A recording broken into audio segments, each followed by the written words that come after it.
thing that you miss from that lifestyle? Of course, you've changed things, but what do you miss from it? Is it the money? Is it the women? The Quaaludes? Listen, I'm fortunate enough that I do well financially still. I have a beautiful girl in my life. It's not like that. It's not that. It's certainly not the drugs. If anything, it would be the camaraderie of taking thousands of people and having them in one room, and it became its own independent society where just everyone was getting older together, getting married, having children together. There was all this intrigue and sort of stuff going on with all these people that were the same age going through life together and just experiencing this madness. From something that you create. Yeah, and that was really cool. Now, I get that now, but in a more disconnected way because I go around the world and I coach and mentor people. People come to my events, and they're huge events with thousands of people. The difference, though, is that I don't get to see them every single day, and I hear from them in emails, thank you changed my life. I get all these emails every day, you changed my life, you changed my life. I'm a huge fan, blah, blah, blah, but it's not like when it's that in your sphere of influence every day, and you're watching them get that first house, have their child, you go through we used to say everything existed within the four walls of the boardroom. There was births, there was deaths, there was love, there was betrayal, there was hate, there was greed, there was fear. All the best and worst of humanity was in that boardroom in full display on steroids. Right. And everyone was fucking everybody because it was before the Me Too era. So there was this total just nonstop free for all, and there was no sexual harassment at all. Though that was not part of the culture at all.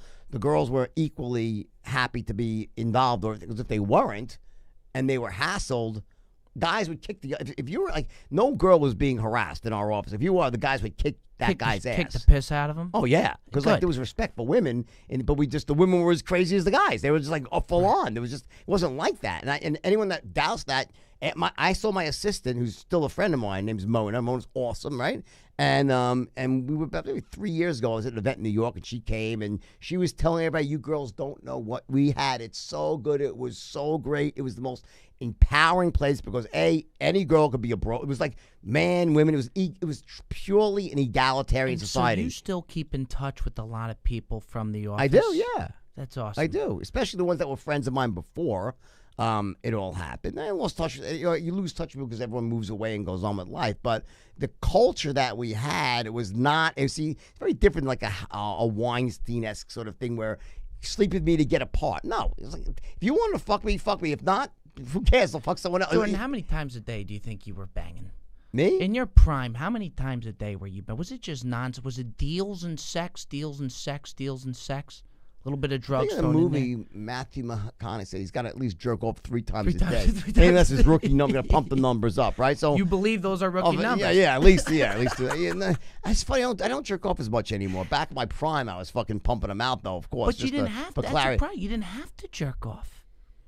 Yeah, but jerking off's amazing, though. Yeah, you do, because you kind of get to know yourself a little bit more. Self-love is a very important part of life, you know what I'm saying? I mean, come on. So out of the beautiful woman, there was times where you just said, you know what, I just want time, I just want to sit in my face while I jerk off, basically. Okay, like I want a woman around, but I don't mind. A little self-love feels good. Or by myself, I'm like okay either way with that. But the point is that in terms of how many times I was having sex, it was listen, in the early days, it was really, really bad. But in the latter part, a lot of the drugs, this is before Viagra.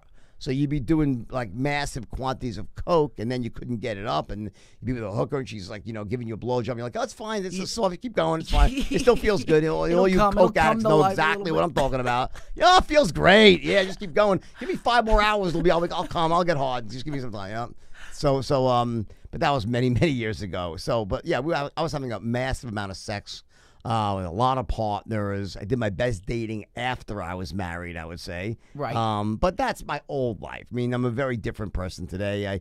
I was in a relationship with a woman for about 12 years, and I was faithful to her. Never cheated in 12 years in the last relationship I was with. And I'm with someone else who's awesome, and I'm faithful now. But as you get older, I think to me it's just too much work. I mean, and I don't want to lie and have to deal with the lying and once you start, That's fine. You don't